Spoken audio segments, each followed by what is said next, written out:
मेरे प्यारे बच्चों, नमस्कार। मैं आपका विजय सर आज के इस नए सीरीज में आप सभी का स्वागत करता हूं। जैसे कि इसके पिछले सीरीज में आपने क्या पढ़ा है, तो आपने पढ़ा है प्रश्नावली 4.1 और उसके बाद से 4.2 के सारे उदाहरण।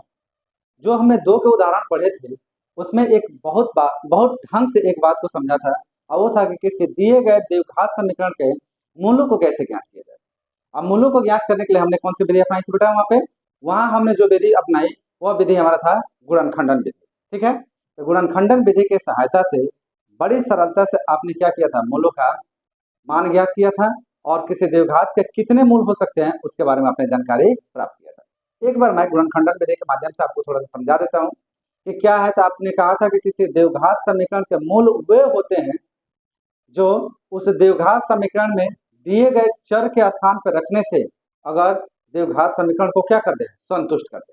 तो चलिए इसी बात को आधार बना के और आज आरंभ करते हैं आपका 4.2 का पहला प्रश्न। बड़ा प्यारा प्रश्न है, बड़े अच्छे आपका लेक्चर है, लेक्चर समझ में भी आएगा और बड़ा मजा भी आएगा। चलिए फटाफट एक काम करिए भाई, जितने भी लोग हैं आप सब लोग क्या करिए, अपनी प्रेजेंटिंग बताइए, कम से कम एक लाइक लगा दीजिए और साथ में इस वीडियो लिंक के अपने दोस्तों में क्या करिए, शेयर कर दीजिए। शेयर करने से क्या होगा कि आपके साथ साथ जो भी आपके दोस्त होंगे, मित्रगण होंगे, वो भी समझ पाएंगे कि हाँ भाई क्लास हमारा प्रॉपर तरीके से क्या हो रहा है, चल रहा है। और जो हम लोगों ने टारगेट रखा है कि आपको दिसंबर लास्ट तक जाते जाते मैं आपको पूरा कोर्स कंप्लीट करवा दूंगा, वो 100% होगा। आप इसके लिए बिल्कुल दिक्कत में ना आए, सारी चीजें आपकी होंगी। आप बस प्रॉपर बैठे रहें, प्रॉपर बैठ के अपनी पढ़ाई क्या करते हैं, पूरा करते हैं। चले आरंभ करते हैं। क्या कह रहा है भाई? कह रहा है क्वेश्चन नंबर 1, गुणनखंडन विधि से निम्न द्विघात समीकरण का मूल क्या करें, ज्ञात करें।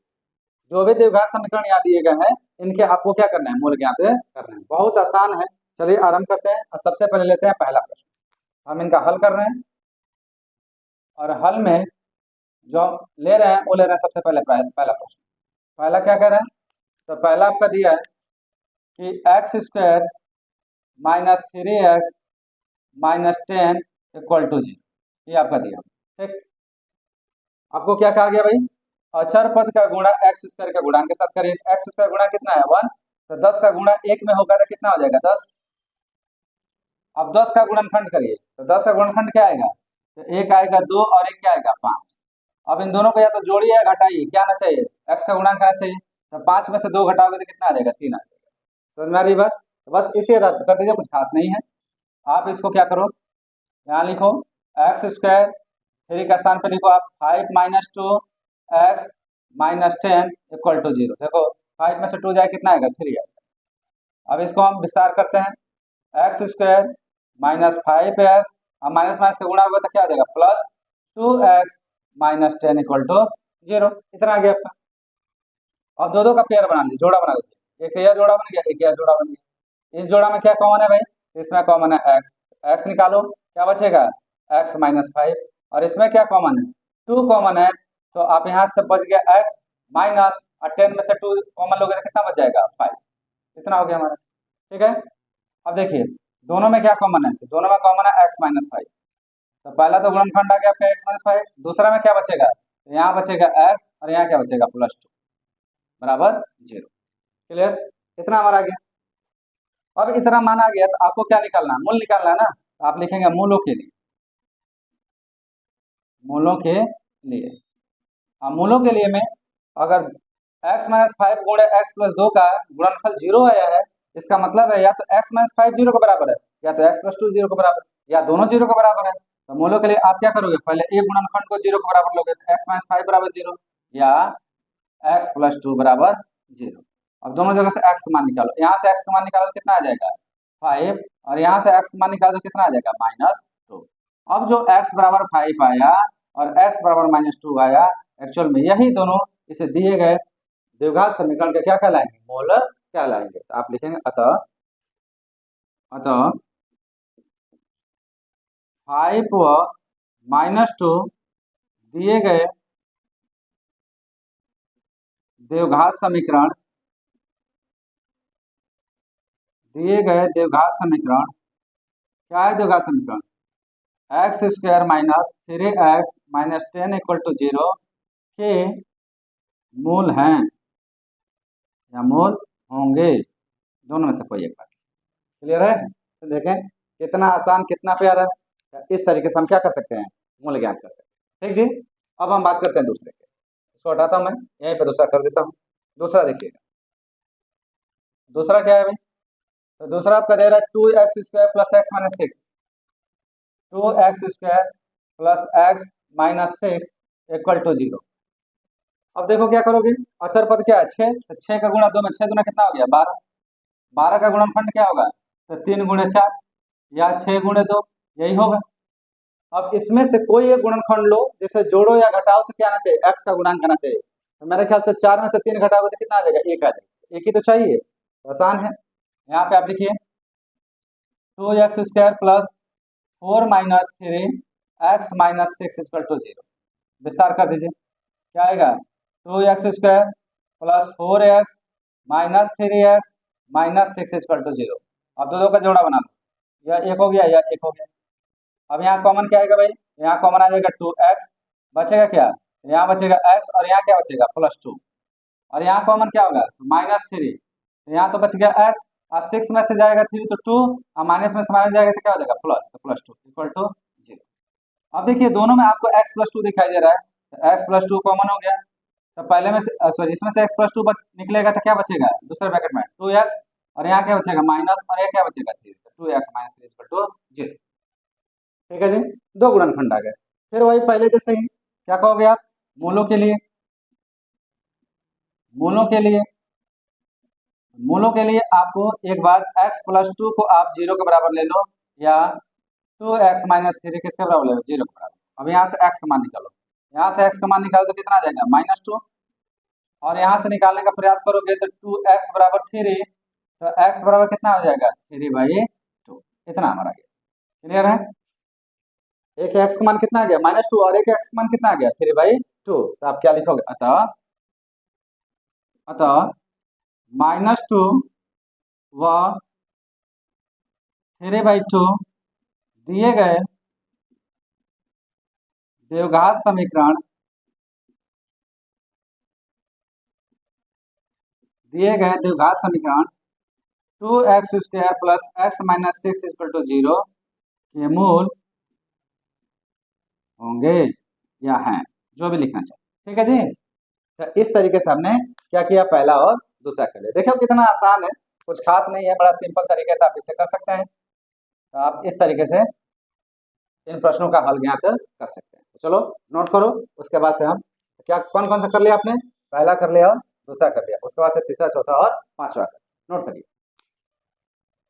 तो पहला दूसरा करने के बाद अब हम बात करते हैं तीसरे की। तो पहला क्वेश्चन का तीसरा करने जा रहे हैं, और तीसरा क्या कह रहा है, देखो तीसरा है आपका थर्ड। अगर हम करें तो थर्ड में इन्होंने दे रखा है √2x² plus 7x plus 5√2 equal to 0।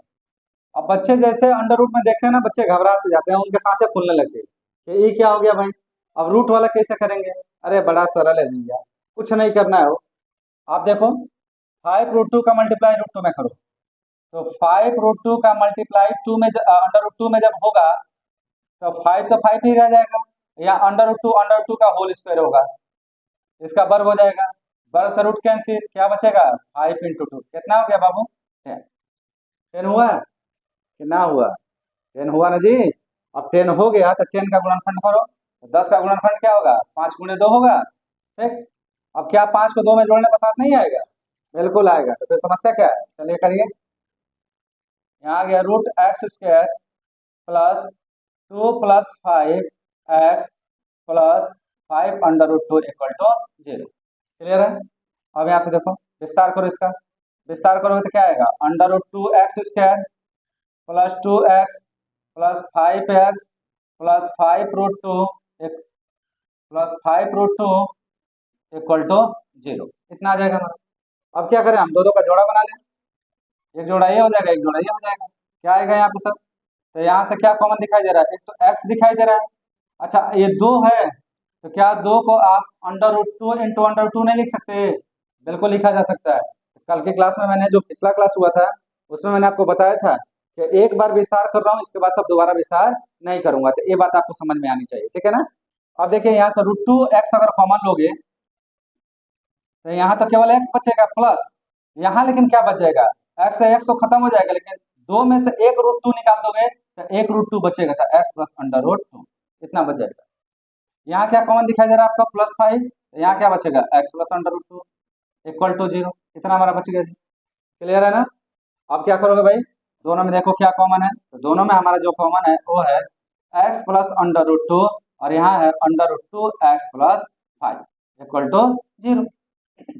मतलब x प्लस √2 को कॉमन निकालेंगे तो एक ब्रैकेट में पहले जगह बच जाएगा √2x और दूसरी जगह कितना बचेगा +5, इतना हमारा आ गया। अब आपको क्या निकालना भाई, मूल निकालना है, तो आप लिखेंगे मूलों के लिए, मूलों के लिए, मूलों के लिए x प्लस √2 का मान किसके बराबर होगा, 0 के, या √2x प्लस 5 का भी मान किसके बराबर होगा, 0, इतने के। अब यहाँ से x का मान निकालो, तो x का मान निकालोगे तो क्या आ जाएगा, प्लस उधर जाए तो क्या हो जाएगा -√2, इतना आ गया हमारा। और यहाँ से x का मान निकालना चाहेंगे तो √2x बराबर होगा -5, तो x बराबर क्या हो जाएगा, तो x बराबर हो जाएगा -5 बाई √2 के बराबर। ठीक है जी, इस तरीके से हमारा मान आ गया।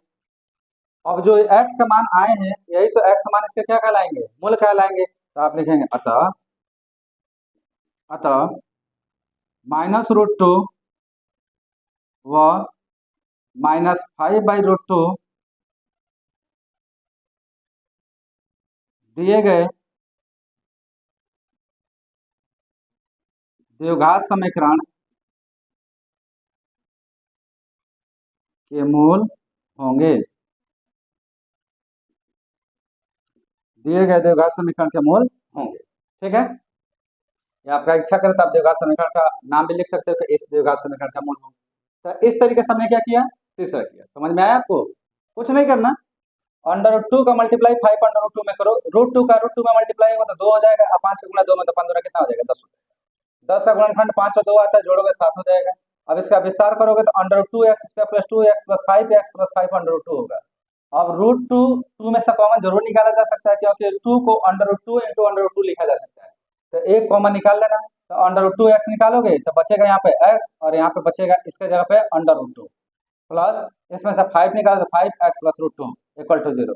अब दोनों में x प्लस √2 है तो x प्लस √2 कॉमन निकालते हैं, यहाँ क्या बचा, दूसरा ब्रैकेट बचा है √2x प्लस, और यहाँ क्या बचा है 5। ठीक है, अब आपको मूल निकालना है तो आप मूलों के लिए लिखे x प्लस √2 इक्वल टू 0, तो x का मान -√2 आ गया, √2x प्लस 5 इक्वल टू 0, तो √2x इक्वल टू -5, √2 को उधर भेजोगे तो x का मान आ जाएगा -5/√2।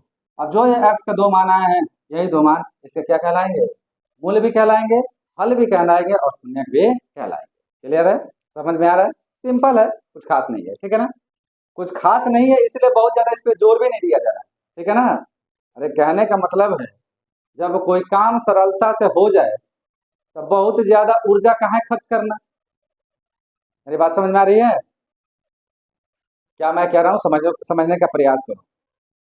मैं कह रहा हूँ अगर कोई काम सरलता से हो जाए तो अधिक ऊर्जा क्यों खर्च करना, या बिल्कुल उसी प्रकार से कि राही पथ पर चलने का प्रयास लगातार करता है, अगर मंजिलें आसानी से मिल जाए तो फिर चलने का क्या वास्ता है।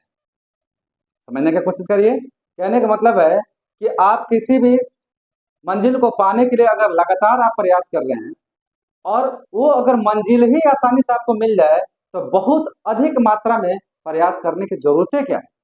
सेम वही कहानी है कि अगर सरलता से हमारा काम हो जा रहा है तो बहुत ज्यादा जोर देने की जरूरत है क्या, करो आराम से प्यार से, और जहाँ जोर देने लायक होगा तहाँ तो जोर देंगे ही देंगे।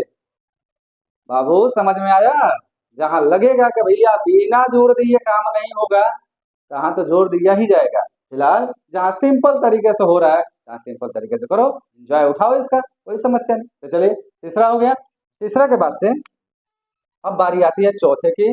चौथा भी बड़ा प्यारा है, चौथा थोड़ा सा क्या कहा जाए एनसीईआरटी के बुकों का।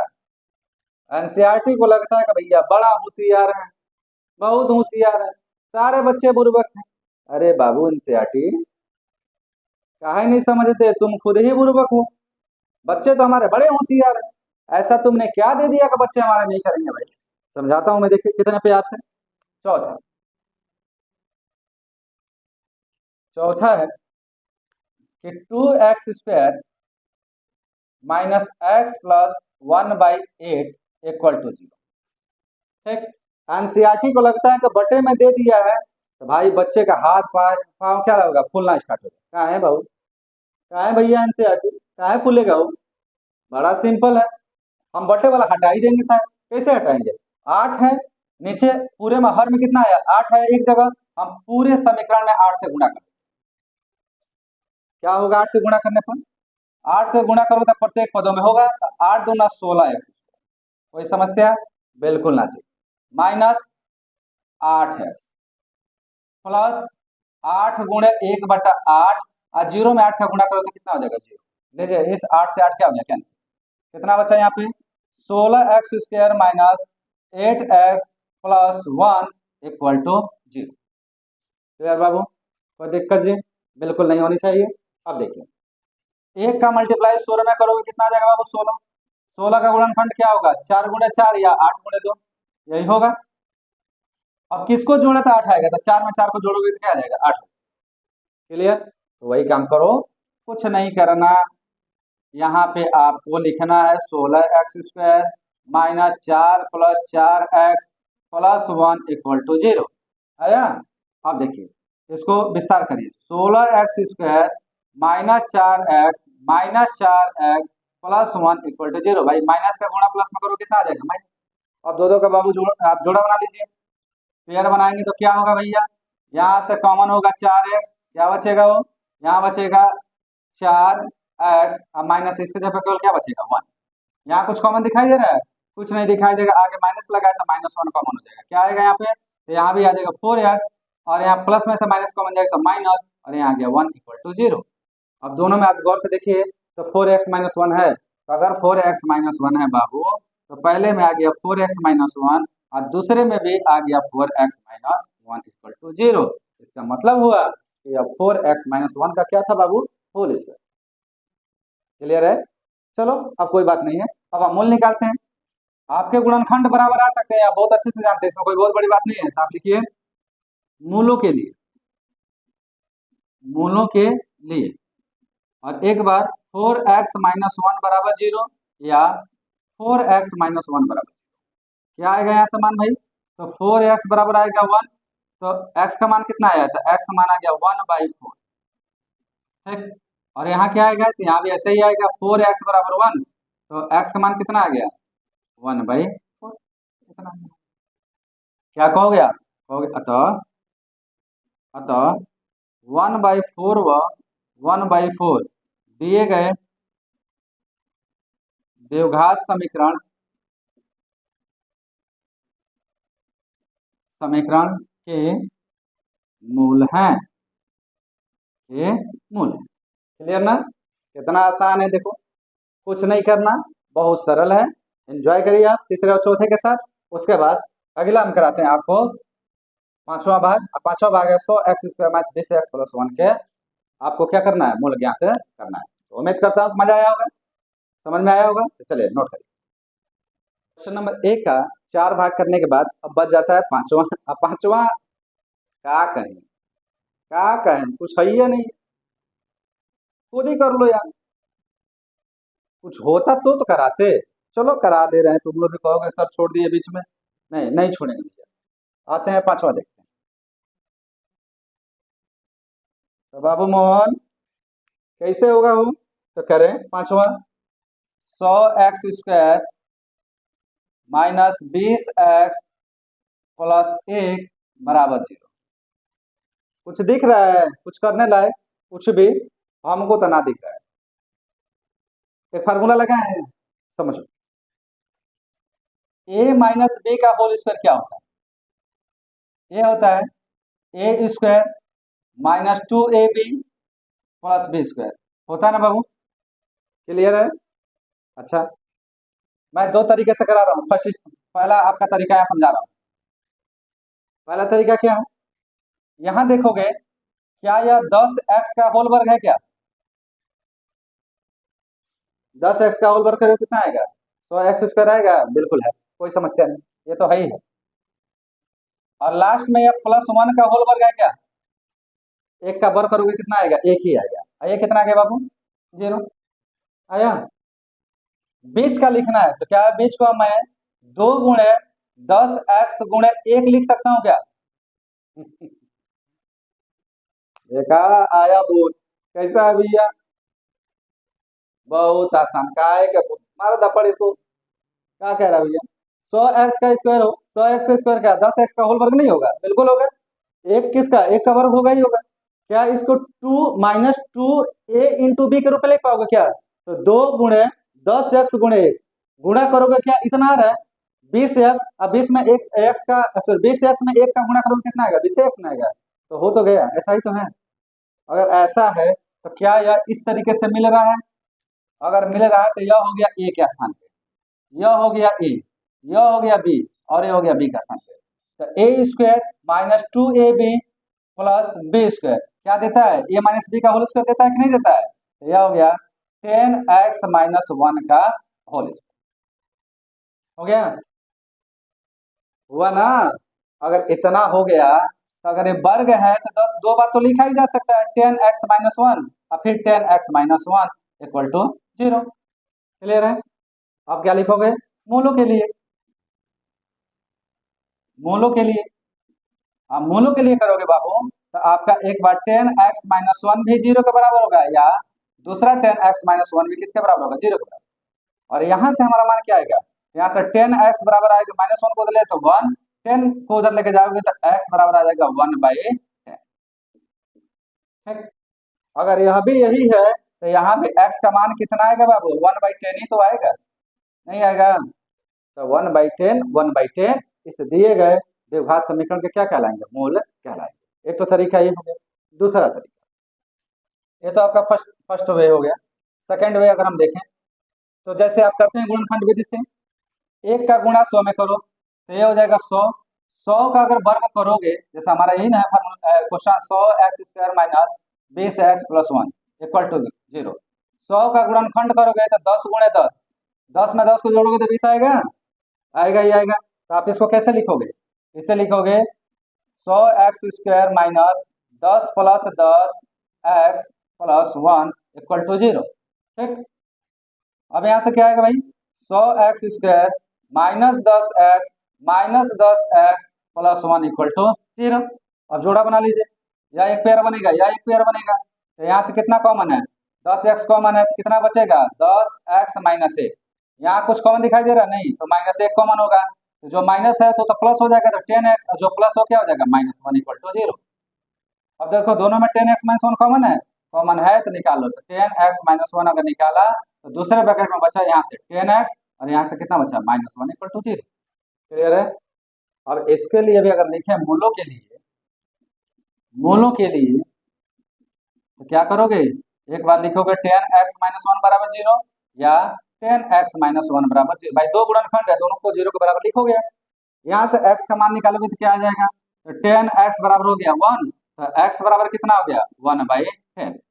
अब फिर गौर से देखो, यही तो वह भी है, तो अगर यहाँ x का मान 1/10 आया तो यहाँ भी x का मान कितना आएगा 1/10 ही आएगा। ठीक, अब थोड़ा मिलाओगे बाबू, चाहे इस विधि से किया चाहे इस विधि से, दोनों में तो x का मान क्या आ रहा है, समान ही आ रहा है। तो दो विधियां मैंने इसलिए किया कि आपको जो सुविधा लगेगा उस हिसाब से क्या करिएगा, कर लीजिएगा। ठीक है, कमाल की बात है, मैंने कहा कि ये कुछ है ही नहीं इसमें, बेवकूफ बना रहे भाई, एनसीईआरटी वाले ने आपको बेवकूफ बना दिया, कुछ है ही नहीं साहब इसमें। कुछ करने लायक आपको दिखा, हमको तो कुछ दिखा ही नहीं, नहीं दिखा तो आप बड़ी सरलता से मूल निकाल लिए, तो आप यहाँ देख सकते हैं। अतः 1/10 व 1/10 दिए गए द्विघात समीकरण के मूल होंगे, मूल। तो उम्मीद करता हूं कि यह क्वेश्चन आपको खूब अच्छे समझ में आया होगा। तो क्वेश्चन नंबर 1 हमने, क्वेश्चन 1 के 5 भाग थे, पांचों के पांचों भाग हमने यहाँ पे क्या कर दिया, कंप्लीट कर लिया। और आशा करता हूं कि आपको मजा आया होगा, इसमें कुछ खास था नहीं। तो बड़ा सरल तरीके से हम लोगों ने क्या किया, गुणनखंड किया, गुणनखंड करके इसके मूलों को क्या किया, यहाँ से कर लिया। तो चलो, अगर आपको समझ में आ गया हो तो भैया एक फटाफट लाइक करो, बाबू लोग अगर लाइक ना कोई लो, चलो से बार बार कहते हैं कि लाइक करो लो, चलो लाइक करत नहीं करो। अरे नहीं करोगे भैया, हमें पता कैसे चलेगा कि तुम प्रेजेंट हो। प्लस मान लीजिए साथ में हम लोग भी आप ही लोग लेकर आ रहे हैं, सारा चीज आप ही लोग लेकर रहे हैं, तो कम से कम लाइक के माध्यम से पता तो चलता है कि हाँ भाई हमारे बच्चे प्रेजेंट है और इच्छुक है। अब कमेंट तो आप करते ही नहीं साहब, पता नहीं आपको फंसता है कि नहीं फंसता है, क्या होता है, हमको तो कुछ पता ही नहीं चलता। तो चलो भाई कमेंट भी किया करो, साथ में लाइक भी किया करो, और इस वीडियो का लिंक अपने अधिक से अधिक दोस्तों के पास क्या करिए, शेयर किया करो, ठीक है। चलो नोट करो, इसके बाद से बढ़ते हैं क्वेश्चन नंबर 2 की तरफ। तो पहला प्रश्न करने के बाद अब आ रहा है दूसरा प्रश्न। पहला प्रश्न जो हमारा था वो गणितीय था, दूसरा जो हमारा है वो मौखिक, और दूसरा के आगे के भी जो प्रश्न है वो सारे मौखिक। तो अब इसमें थोड़ा बहुत दमखम आपका लगने वाला है। पहला तो कुछ था नहीं, एक बस दो लोग पूछो टाइप का आपका प्रश्न दिया गया था। अब हम बात कर रहे हैं दूसरा में क्या क्या। देखो दूसरा कह रहे हैं कि उदाहरण 1 में दी गई समस्याओं को हल कीजिए। जब प्रश्नावली 4.1 कराया गया था उसके पहले हमने उदाहरण किए थे, 4.1 के जितने भी उदाहरण थे सब किए थे, और उसमें अभी केवल आपको द्विघात समीकरण बनाना। तो उसमें उदाहरण नंबर 1 में 2 प्रश्न थे, पहला था कंचों से संबंधित और दूसरा था कुटीर उद्योग से संबंधित, ठीक है। तो यहाँ पे हम बात करते हैं और समझने का प्रयास करते हैं कि क्या क्या है। कह रहा है कि पहला उदाहरण में जो है हमारा पहला उसका भाग क्या है, जॉन और जीवंती दोनों के पास कुल मिलाकर 45 कंचे थे। एक था जॉन और एक थी जीवंती। तो चलो भैया जॉन बन जाइए, ये रहे साहेब जॉन, शाबाश जॉन, ये जॉन जी हैं वो, और हई के हई है जीवंती, ये हई जीवंती, चलिए जीवंती।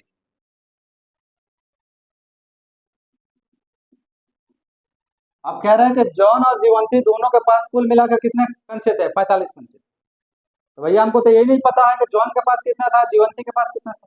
तो हम क्या करते हैं, मान लेते हैं माना जॉन के पास एक्स कंचे, तो जीवंती के पास कितने होंगे, तो कुल मिलाकर 45 है, तो 45 में से एक्स घटा दो तो कितना हो जाएगा, 45 माइनस एक्स। इसका बहुत बढ़िया से हमने आपको समझा रखा है आपके प्रश्नावली 4.1 के उदाहरण में। आप जाकर थोड़ा समझने में आपको अगर दिक्कत होगी तो आप वहां से खूब अच्छे से समझ लीजिएगा। मैं बड़ी सरल भाषा में यहाँ पे लेकर चल रहा हूँ क्योंकि ये काम ऑलरेडी हम लोग कर चुके हैं, कुछ बाकी इसमें नहीं है।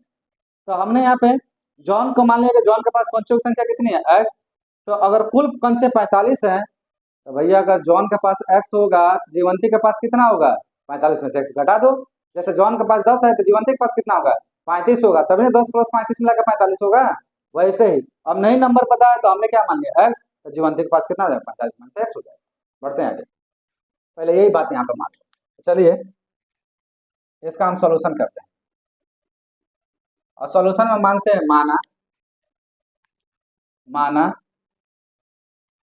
जॉन के पास आरंभ में कुल कंचे,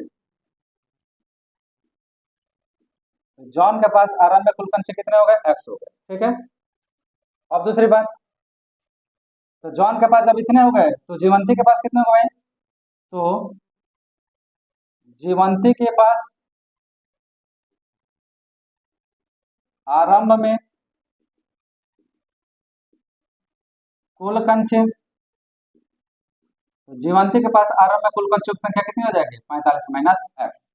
अब कह रहे हैं कि दोनों के पास 5-5 कंचे खो देते हैं, ठीक है। तो आप लिखेंगे 5-5 कंचे खोने के बाद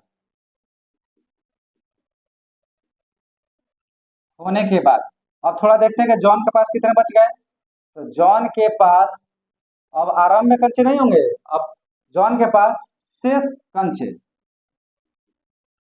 शेष कंचे या शेष कंचों की संख्या, तो पहले था आपका x, 5 गुम हो गया तो x माइनस 5। सेम इसी प्रकार से तथा जीवंती के पास शेष कंचों की संख्या, पहले है जीवंती के पास 45 माइनस एक्स, इसमें से फिर 5 घट जाएगा, तो यह बच जाएगा आपका 45 माइनस एक्स माइनस 5। 45 में से 5 के कितना बचा, 40, तो 40 माइनस एक्स कितना हो गया जीवंती पर, ठीक। अब क्या कर रहे भाई, अब उनके पास कंचों की संख्या का गुणनफल 124 है। आप यहाँ मान लीजिए प्रश्नानुसार दोनों के कंचे 5-5 होने के बाद जो संख्या बचा उनका गुणनफल, तो पहला है आपका x-5 गुण है, दूसरा है आपका 40-x, कितने के बराबर बचा है 124।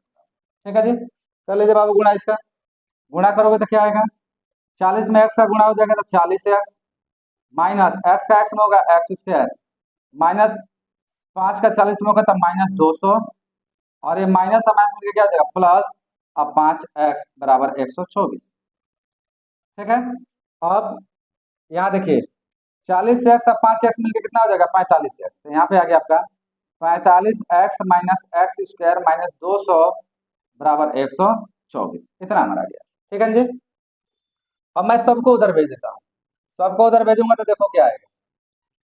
तो यहाँ भेजूंगा तो हमारा इस साइड हो जाएगा 0 और इधर हो जाएगा 124 माइनस 45x प्लस x² और प्लस 200, ऐसा आ जाएगा। ठीक है जी, और सॉल्व कर लो। सॉल्व करके पहले लिख लेते हैं, तो हम x² का पहले लिखते हैं x² माइनस 45x और प्लस 324 इक्वल टू 0। ठीक, अब 324 का गुणा 1 में करो कितना बचेगा, 324 ही बचेगा। अब 324 का अगर हम गुणनखंड करें तो क्या आएगा, देखो हमको 45 लाना है ना, कितना लाना है भाई 45, चलो करो गुणनखंड। तो कितना से करो, 2 से, 2 एकम 2, 2 छक 12, 2 दूनी 4, 2 अठे 16, 2 एकम 2, 3 दूना 6, 3 सत्ते 21, 3 नवा 27, 3 त्रिका 9, 3 एकम, इतना आया हमारा। क्या क्या गया, 2 गुणे 2 गुणे 3 गुणे 3 गुणे 3 गुणे 3। अब 45 कैसे आएगा बाबू, तो 3 त्रिका 9, 9 त्रिक 27, 27, अच्छा 27 से हो गया, 2 दूना 4, 4 3 12, तो 27 12 45 तो नहीं होता है,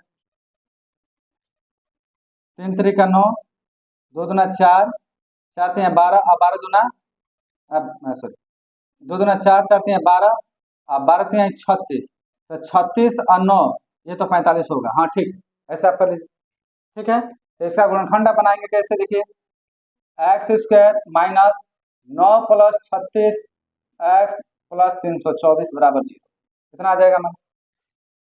अब देखिए यहाँ से x² minus 9x minus 36x plus plus नहीं होगा, हाँ ठीक है प्लस प्लस 324 बराबर 0, दो दो का जोड़ा बना लो। जोड़ा बनाओगे तो क्या आएगा, यहाँ से आ जाएगा x कॉमन होगा तो x माइनस 9, और यहाँ से क्या कॉमन होगा -36, तो यहाँ बचेगा अभी x माइनस 9 बराबर 0। अब दोनों में x माइनस 9 है, तो x माइनस 9 पहले ब्रैकेट में आ गया, दूसरे में क्या बचेगा x माइनस 36 इक्वल टू 0। ठीक, अब हमें क्या करना है, कंचों की संख्या निकालना है ना, तो यहाँ लिखेंगे कंचों की संख्या के लिए, जैसे पहले मूलों के लिए निकालते थे वैसे कंचों की संख्या के लिए। और आपको कुछ नहीं करना है, एक बार x माइनस 9 को 0 के बराबर ले लो, या एक बार x बराबर x माइनस 36 को 0 के बराबर ले लो। यहाँ से x का मान कितना आएगा, तो x बराबर आ जाएगा यहाँ से 9, और यहाँ से x का मान कितना आ जाएगा 36। अब यहाँ गौर से देखो कि 9 और 36 जो आया है ये दोनों मान क्या है, धनात्मक। तो इस कंडीशन में एक बार x बराबर 9 लेंगे, एक बार x बराबर क्या लेंगे 36, और तब हम जॉन के पास और जीवंती के पास क्या करेंगे, कंचों की संख्या ज्ञात करेंगे। तो हम लिखेंगे पहली बार कि x बराबर 9 लेने पर,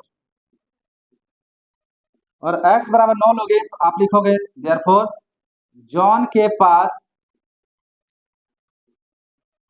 कंचों की संख्या या आरंभ में कंचों की संख्या, तो ये कितना था x था, तो ये कितना हो जाएगा 9। दूसरा जीवंती के पास कंचों की संख्या, तो ये हो जाएगा आपका 45 माइनस 9, अब 45 में से 9 हो जाएगा कितना हो जाएगा 36। ठीक, तो पहले कंडीशन तो हमारा आ गया जॉन के पास 9 और जीवंती के पास कितना गया 36। अब दूसरी स्थिति देखते हैं, हमने लिखा कि यदि x बराबर कितना ले 9 ले, तो अब लिखते हैं कि यदि x बराबर 36 हो तो जॉन के पास कुल कंचे, जॉन के पास कुल कंचे कितने हो जाएंगे 36, तो जीवंती के पास कितना होगा, जीवंती के पास कुल कंचे, जीवंती के पास जो कुल कंचे आएंगे वो होगा 45 माइनस 36, 45 में 36 जाए कितना बचेगा 9। ठीक है जी, याद रखना अगर आप लेते हो क्या नाम है x का मान 9 लेते हो तो जॉन के पास 9 होंगे, जीवंती के पास 36 हो जाएगा। अगर x का मान 36 लेते हो तो जॉन के पास 36 और जीवंती के पास क्या होगा 9। क्या ये सही है? तो 36 में 9 को जोड़ो कितना आएगा 45 आएगा। कुल कंचे हमारे पास कितने थे 45 तो थे, तो बिल्कुल ठीक है। समझ में आ गया? देखिए कितना आसान है, कुछ खास नहीं था, सिंपल सा था। और इतना पहले ये जो हमने समीकरण बनाया है यहाँ तक, इतना तो हम लोग पहले ही उदाहरण में बना चुके थे, आगे हमको इतना ही करना था। तो हम चाहते थे यहीं से डायरेक्ट कर भी सकते थे, लेकिन चलो तुम लोग यार गोलो मोलो हमारे प्यारे बच्चे हो, कहीं गड़बड़ ना हो जाए, कहीं दिक्कत ना होने लगे, इसलिए हमने दोबारा इसको क्या कर दिया करा दिया। तो चले नोट करें और फिर हम बढ़ते हैं इसके दूसरे। तो क्वेश्चन नंबर दूसरा का पहला करने के बाद अब बारी आती है दूसरे की। और दूसरा भी बड़ा बढ़िया क्वेश्चन है, कोई इसमें खास नहीं है, लेकिन हाँ ठीक ही है, कर तो चुके ही हैं ऑलरेडी, खाली गुणनखंड करके मान ही तो भर ज्ञात करना है। तो चलिए समझते हैं क्या कह रहा है। कह रहा है कि एक कुटीर उद्योग एक दिन में कुछ खिलौने निर्मित करता है। एक फैक्ट्री है जहाँ पे खिलौनों का निर्माण होता है, ठीक है, तो एक दिन में कुछ खिलौने बना रहा है। कह रहा है प्रत्येक खिलौने का मूल्य रुपये में 55 में से एक दिन में निर्माण किए गए खिलौने की संख्या को घटाने से प्राप्त संख्या का क्या होता है बराबर होता है। तो हम यहाँ पे इसका सॉल्यूशन कैसे करेंगे, हल कैसे करेंगे, समझते हैं। सबसे पहले हम मान लेते हैं कि माना एक दिन में निर्मित खिलौनों की संख्या, माना कुटीर उद्योग में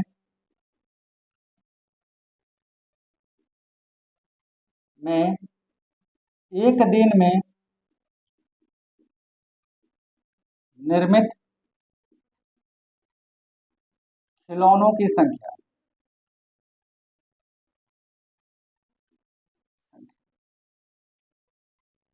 खिलौनों की संख्या, और वह कुल संख्या कितना मानते हैं एक्स मान, ठीक।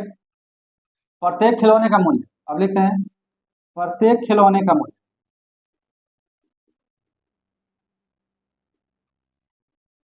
मूल्य, और यह आपका दिया है।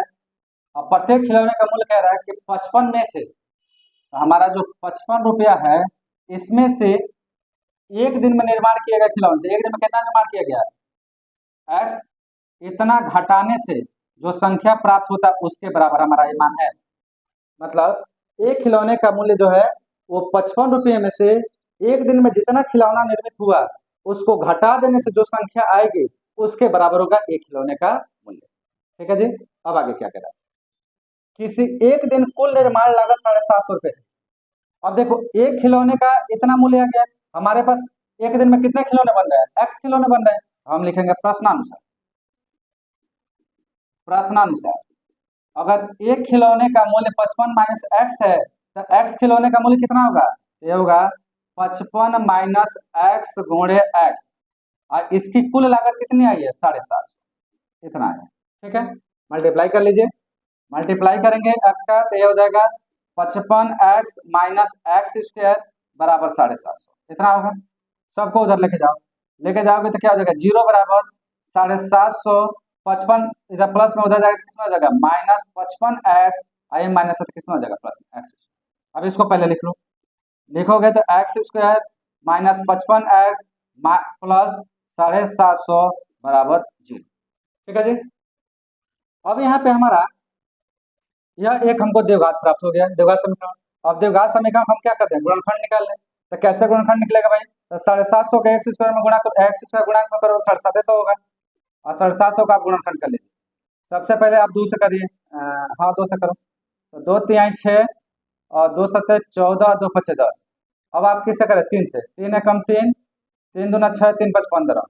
अब आप 5 से करिए, 5 दूना 10, 50 25, फिर 5 से करिए 50 25 50 25, 5 एकम 5, ऐसे गुणनखंड में क्या आया 2 गुणे 3 गुणे 5 गुणे 5 गुणे 5, तो हम 50 25 आप मानते हैं 15, 15 दूना 30, तो 30 और 25 कितना होगा 55। तो ठीक तो है, हम क्या लेंगे 30 और 25 लेंगे। तो यहाँ से हमारा आ गया x square minus 30 plus 25 x plus 750।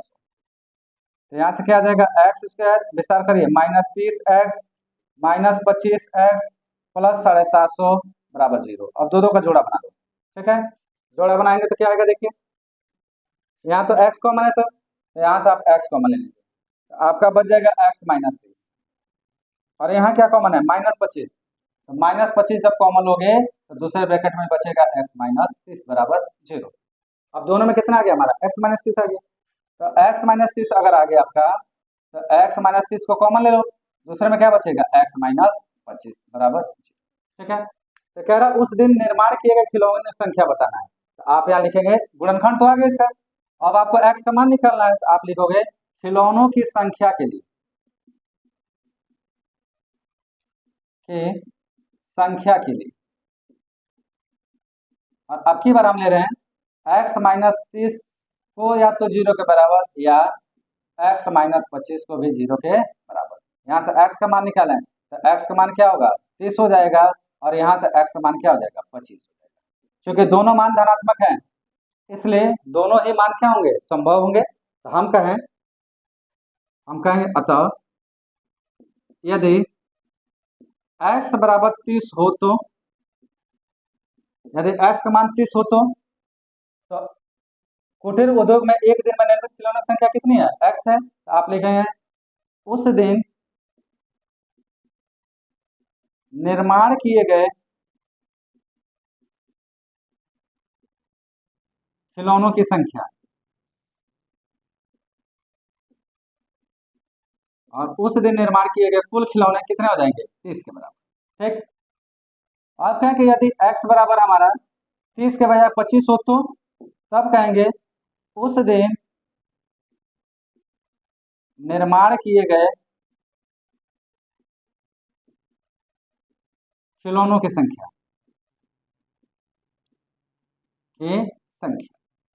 अगर आपका x का मान होगा तो 25, ठीक है ना बेटा। तो यहाँ से आप इस बात को सरलता से समझ गए होंगे, तो कुछ खास नहीं था।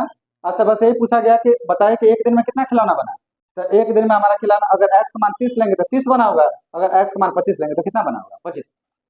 और दोनों सही है, इसमें कोई समस्या नहीं, ठीक है जी। अब क्या यह आंसर सही है, थोड़ा ये भी समझने का प्रयास करते हैं। तो चलो यहाँ पे थोड़ा रखते हैं, थोड़ा इसमें x का मान रखते हैं, तो क्या होगा 55 माइनस 30 गुणे 30, 55 में से 30 गया 25 गुणे 30, अब 25 थे 75, ठीक है 750 आ रहा है।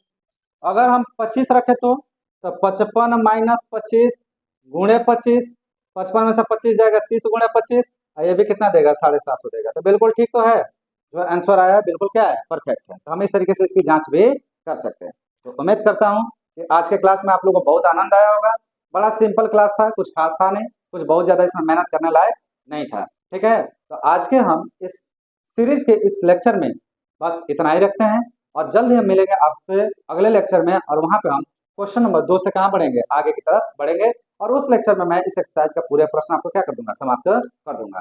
तो उम्मीद करता हूँ मजा आया होगा। चलिए इसी उम्मीद के साथ आप हम लोग से जुड़े रहें, साथ में अपने दोस्तों को भी जोड़ने का क्या करें प्रयास करें, और बहुत जल्द हम लोग मिलते हैं अगले लेक्चर में। तब तक आप सभी का बहुत बहुत धन्यवाद।